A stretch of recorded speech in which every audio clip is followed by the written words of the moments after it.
لقد كان في قصصهم عبرة لأولي الألباب.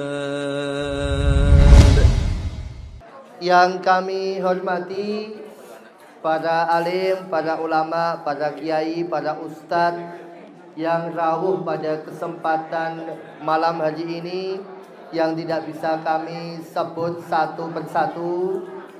Yang kami hormati para sesepuh, para bini sepuh, para tokoh masyarakat yang juga hadir pada kesempatan malam hari ini. Yang kami hormati khususnya Sohibul Bait, Sohibul Hajah, Bapak Munaji sekeluarga besar, khususnya Pak Didi Hadianto dan Ibu Agustina. Dan tidak lupa yang kami hormati Bapak Ibu jamaah rahimakumullah. Boy nak apa-apa sebagai rame dhewe ya ora apa-apa. Bagi mau ngoyak waktu mawon.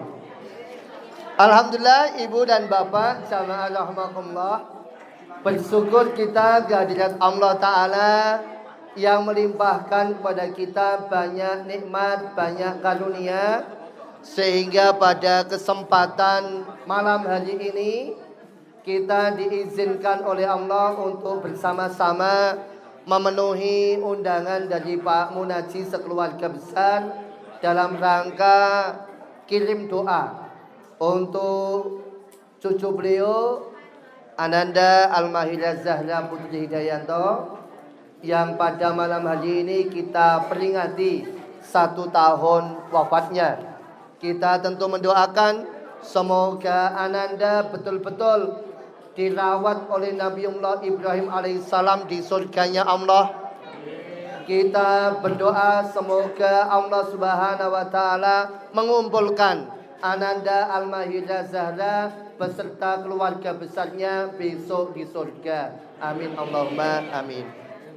Salawat serta salam semoga senantiasa tercurah kepada junjungan kita Nabi Allah Muhammad sallallahu alaihi wasallam, keluarga, sahabat dan pengikut beliau hingga akhir zaman. Ibu dan bapak jamaah rahimakumullah, kesempatan malam hari ini ketika kita membicarakan soal wafatnya seseorang, apalagi beberapa hari ini berturut-turut, beberapa pekan lalu berturut-turut ada warga di RW kita yang wafat. Ada yang di RT 7 wafat, kemudian menyusul yang RT 5 wafat. Kemarin kita memperingati 100 hari almarhum Pak Takmir. Di sana juga ada yang mitung dino. Di sini kita memperingati 1 tahun Ananda Zahra. Ini semuanya adalah nasihat untuk kita bahwa kita harus memperbanyak ingat pada kematian. Agar apa? Agar hati kita menjadi hidup. Kanjeng Nabi Muhammad sallallahu alaihi wasallam menyatakan, mengajarkan pada kita, aksiru zikra lazamil lazat. Ingatlah kalian, perbanyaklah ingat pemutus kelezatan. Kita makan enak, minum enak, jeruk enak, salak enak, gedang enak, lontong apa? Durung. Belum dirasake, Pak. Semuanya itu enak. Tapi ingat-ingat, suatu hari nanti akan ada pemutus keenakan. Suatu hari nanti akan ada pemutus kelezatan. Dan itu namanya adalah al-maut, kematian. Kalau kita ngomongin mati, Pak Bu, kita ngomongkan kematian. Sesungguhnya manusia kita ini, Pak Bu, manusia kita ini, kalau sudah diciptakan oleh Allah, maka kita itu menjadi makhluk abadi, makhluk yang tidak akan pernah mati. Kalaupun ada yang mati, itu sebenarnya bukan mati, cuma intikal, cuma pindah tempat, cuma pindah panggonan. Aslinya tidak mati. Kenapa Bapak Ibu? Karena Allah Subhanahu wa taala itu menciptakan alam ini tidak hanya alam dunia. Ada yang namanya alam rahim. Kita sudah melewatinya, alam rahim. Kita melewatinya. Kemudian kita ada di alam dunia. Esok kita akan berjumpa dengan alam barzah. Alam barzah selesai, kita akan ketemu dengan alam akhirat. Alam akhirat selesai, kita akan menentukan posisi kita surga atau neraka, dan itu sifatnya abadi. Sifatnya selamanya. Orang yang masuk neraka ada yang sebentar kemudian masuk surga, ada yang nerakanya selama-lamanya. Kalaupun sudah masuk surga juga selama-lamanya. Maka kita nih ibu bapak adalah makhluk abadi. Sudah banyak orang yang kemudian pindah tempat. Ada para nabi sudah pindah ke alam barzah. Ada para rasul sudah pindah ke alam barzah. Ada para ustadz, para kiai, para ulama sudah pindah nggon ke alam barzah. Ada mungkin sebagian orang tua kita sudah pindah tempat ke alam barzah. Ada mungkin sebagian anak-anak kita, cucu-cucu kita sudah pindah ke alam barzah. Mosok panjenengan orang pengen pindah barang. Pengen badan. Walaupun gak pengen, suatu hari nanti pasti akan pindah. Nah, kenikmatan itu kita itu dijadikan oleh Allah makhluk abadi. Kita itu lahir ke dunia. Kita dari alam rahim ibu kita, Bapak Ibu, itu dilahirkan dengan cara ngeden. Betul, lalu sebutan Bu. Ibu-ibu kalau melahirkan ngeden betul. Ngeden. Besok begitu pula kalau kita pindah alam dari alam dunia ke alam barzah juga harus ngeden. Cuma bedanya kalau kita dari alam rahim ke alam dunia, yang ngeden adalah ibu kita. Tapi kalau kita pindah dari alam dunia ke alam barzah, yang ngeden adalah kita sendiri. Nah, cuma masalahnya ngedennya itu berakhir selamat atau tidak. Misalnya ibu-ibu yang sudah melahirkan, pernah melahirkan, tentu pengalaman bahwa namanya ibu-ibu melahirkan itu kalau mau ngeden melahirkan itu harus ada syaratnya. Syaratnya apa? Satu, dia nggak punya riwayat kesehatan penyakit yang membahayakan. Misalnya darah tinggi. Darah tinggi tidak boleh, paling langsung operasi sesar. Atau mungkin bayinya ketubannya habis. Atau mungkin bayinya sungsang, bukan Samsung. Malah merek HP. Sungsang. Itu pasti ngedennya itu tidak normal. Kalau ngedennya tidak normal, pasti nanti tidak bisa. Bayinya ini kalau lewat normal sulit untuk selamat. Begitupun ibu bapak jamaah rahmatullah. Kalau besok kita pindah alam dari alam dunia ke alam barzah, maka ngedennya pun harus sehat. Ngedennya pun harus baik agar nyawa kita keluar dari tubuh jasad kita, pindah ke alam barzah dengan cara yang baik. Apa Bu syaratnya kalau ibu-ibu melahirkan tuh ngeden tuh sukses bisa melahirkan anak dengan sehat, dengan selamat? Kuncinya adalah tenang. Nggih Bu. Kuncinya tenang. Panjenengan bapak-bapak yang sudah mendampingi istri waktu melahirkan. Jadi kalau ada istri melahirkan ojo tinggal melayu, Pak. Itu namanya tidak gentle. Wani gawe tak wani tanggung jawab itu namanya. Pas gawe semangat dan bojone nglahirke malah lunga. Aku wedi yo. Lho wingi yo padha wedine kok. Emang sing wedi kowe tok. Itu namanya tanggung jawab. Nah, ketika ibu-ibu itu melahirkan, maka kuncinya adalah tenang. Perawat-perawat itu Bapak Ibu, Kalau ada ibu-ibu melahirkan, tenang bu, tenang bu. Tarik nafas, tahan, keluarkan pelan-pelan. Tarik nafas bu, tarik nafas, keluarkan pelan-pelan. Itu kuncinya adalah tenang. Begitupun ibu bapak, kalau kita ini besok pindah alam dari dunia ke alam barzah, kunci kita bisa husnul khotimah. Kunci kita bisa meninggal dengan cara yang baik adalah tenang. Bahasa tenang dalam Al-Quran adalah ridho. Ayat yang sering kita baca Pak Bu kalau dalam hal kematian adalah ya ayyatuhan nafsul mutmainnah irji'i ila rabbiki radiyatan mardiyah fadkhuli fi ibadi wadkhuli jannati.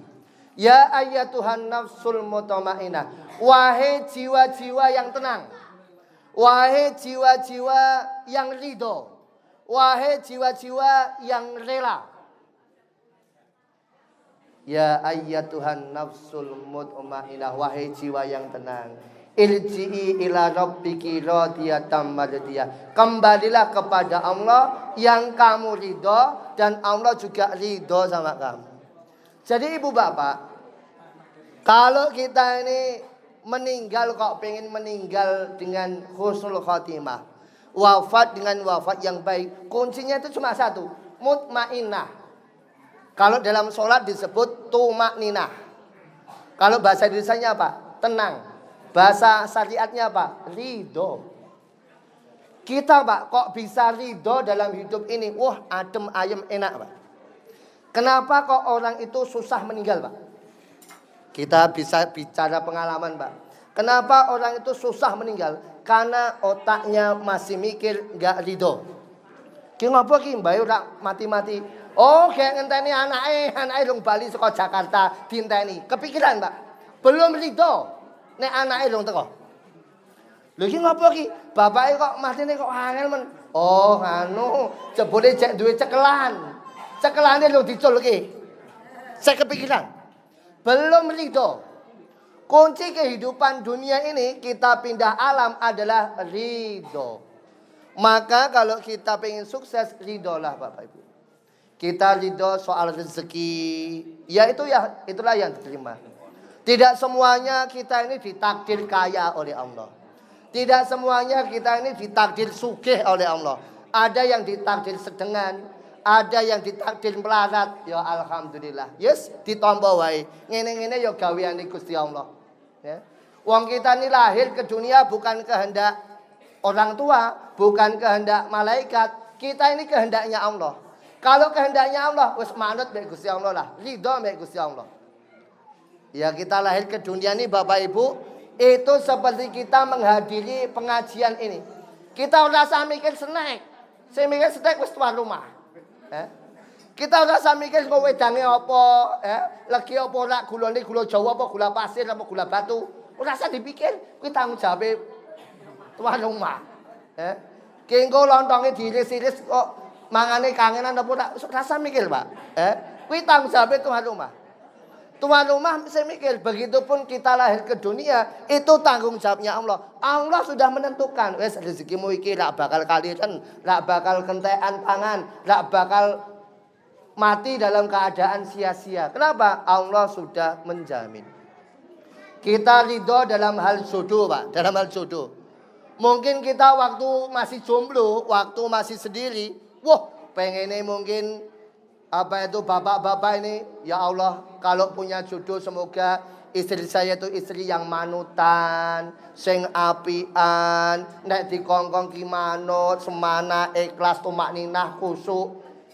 Pengene ngono, tibake duwe bojo, Masya Allah, galake cerewete ora karuan, dikongkon yo angel, Itu namanya takdir. Kita dulunya ibu-ibu pengen mendapatkan suami yang soleh, suami yang rajin ke masjid, suami yang bisa jadi imam, yang bisa menuntun. Tibake duwe bojo sing ora karu-karuan. Itu takdir. Ya. Kita dulu pengen punya pasangan, nek iso duwe pasangan, sing warisane akeh, tanahe akeh, sertifikate tumpuk, iso disekolahke. Tibake duwe bojo utange akakehan. Itu namanya kita ridho, Bu. Kita ridho dengan apa yang ditentukan oleh Allah. Kalau kita bisa ridho dengan apapun ketetapan Allah, kita nanti waktu ngeden ngetokke nyawa itu gampang. Dan kunci ridho itu Pak Bu, puncak-puncaknya ridho adalah ketika kita ridho dalam menghadapi musibah-musibah yang kita jumpai. Kita kadang mendambakan, kita ini waktu menikah pengen hidup bersama sampai tua, ngudang anak cucu, tapi nyatanya Allah mengambil pasangan kita. Ada yang suami meninggal dulu. Inilah yang ingin saya sampaikan pada Pak Munajid sekeluarga, Mbak Tina sekeluarga. Mungkin impiannya adalah bisa bersama-sama Ananda Zahra waktu kecil sampai gede. Bisa nanti bermain bareng, bersama bareng sama kakak-kakaknya, sama saudara-saudaranya. Tapi nyatanya takdir Allah berkata lain. Ananda Zahra diambil dulu oleh Allah Ta'ala. Dan itu adalah puncak ridho. Ridho. Kalau kita udah bisa ridho, insya Allah nanti kita pun bisa menyusul ke alam barzah ini dengan santai, dengan nikmat. Puncak segala puncak. Nah ini puncak segala puncak terakhir Bapak Ibu. Puncak segala puncak keridhaan adalah ketika kita sudah ikhlas, kita rela Allah sebagai Tuhan kita, Islam sebagai agama kita, Kanjeng Nabi Muhammad sebagai Nabi kita. Itulah yang kita ucapkan, raditu billahi robba wabil islami dina wabim Muhammadin nabiyya wa rasulah. Aku rela Allah sebagai Tuhanku. Aku rela Islam sebagai agamaku. Aku rela Nabi Muhammad Kanjeng Nabi sebagai Kanjeng Nabiku. Maksudnya apa? Kita ikut peraturannya Kanjeng Nabi. Kita ikut syariatnya Islam. Kita ikut perintahnya Allah. Wes pokoknya dikapak-kapake aku manut Gusti Allah. Kon sholat ya sholat, kon kerja ya kerja, kon ngaji ya ngaji. Wes pokoknya kapak-kapake aku manut Gusti Allah. Ibu-ibu juga begitu. Kenapa kok ibu-ibu itu harus patuh sama suami, taat sama suami meskipun suaminya tidak soleh? Oh ora apa-apa, senajan aku iki digalaki mbek bojoku, diseneni mbek bojoku, tapi iki perintah Gusti Allah. Wis aku ridho. Mek dikapak-kapake ora apa-apa, sing penting aku manut Gusti Allah. Kalau kita bisa ridho Bapak Ibu, kita akan lihat dalam sejarah orang-orang itu menyambut kematiannya dengan gembira. Ada namanya ulama sufi, Pak. Namanya Jalaluddin Rumi. Panjenengan pirsa Bu, ada tarian sufi yang mubeng-mubeng itu, ya. Tarian sufi yang mubeng-mubeng. Itu adalah Jalaluddin Rumi. Ketika dia mau wafat, ini orang-orang di sekelilingnya itu nangis. Kenapa? Lah syekhnya meninggal, syekhnya mau wafat. Tapi kata Jalaluddin Rumi, "Loh, kenapa kalian nangis? Wong saya itu meninggal mau ketemu Gusti Allah kok." Wes rasa nangis, joget, menarilah. Malah kok nari, Bu. Makanya jangan heran kok ada orang layat kematian malah joget-joget, malah menari-menari. Itu adalah mazhabnya atau ikut alirannya Jalaluddin Ar-Rumi. Ada Bilal bin Rabah, tukang azannya Kanjeng Nabi. Ketika mau meninggal juga nangis. Pada nangis keluarganya, anak cucunya. Tapi kata Bilal, "Gak usah nangis. Justru aku akan ketemu dengan apa yang kurindukan." Siapa? Aku kangen mbek Kanjeng Nabi. Saya itu rindu sama Kanjeng Nabi. Lah besok meninggal, alhamdulillah aku bakal ketemu Kanjeng Nabi. Kenapa? Sudah rela, sudah gitu. Nabi Ibrahim alaihissalam, Ibu Bapak, ini adalah salah satu nabi yang kematiannya itu bisa ditawar. Ada 3 nabi, Pak, yang meninggalnya bisa ditawar. Kanjeng Nabi Muhammad, Nabi Musa, dan Nabi Ibrahim. Saya cerita Nabi Ibrahim dulu. Nabi Ibrahim itu ketika datang malaikat maut, datang Israel, itu ditanya sama Ibrahim, ngapain Israel ke sini? Saya diperintah untuk nyabut nyawa kamu, nyawa Anda ya Nabi Ibrahim. Nabi Ibrahim itu kan dapat julukannya Khalilur Rahman, kekasihnya Allah. Maka ditanya balik, malaikat, apa ada orang yang tega melihat kekasihnya dicabut nyawanya? Malaikat yo bingung yo, yo. Masa ana kekasih itu dicabut nyawanya, orang disayang kok dicabut nyawanya, kok mesake temen. Ini malaikat nggak punya jawaban, Pak. Menghadap Allah lagi.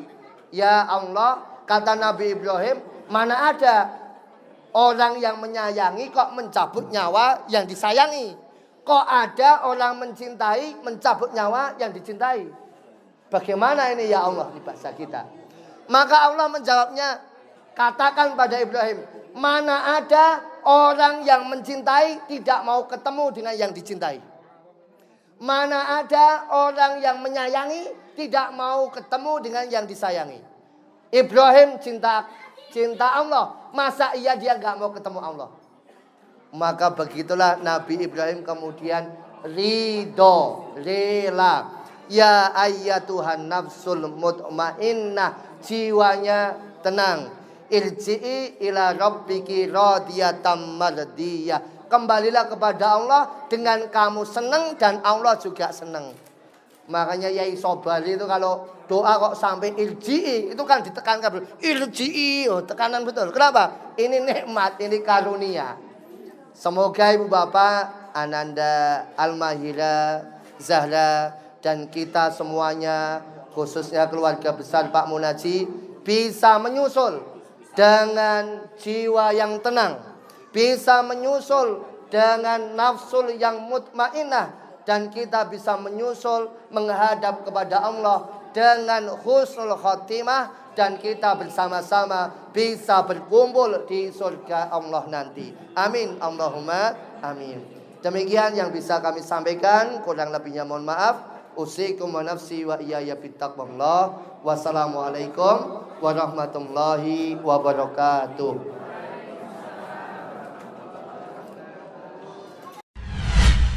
لقد كان في قصصهم عبرة لأولي الألباب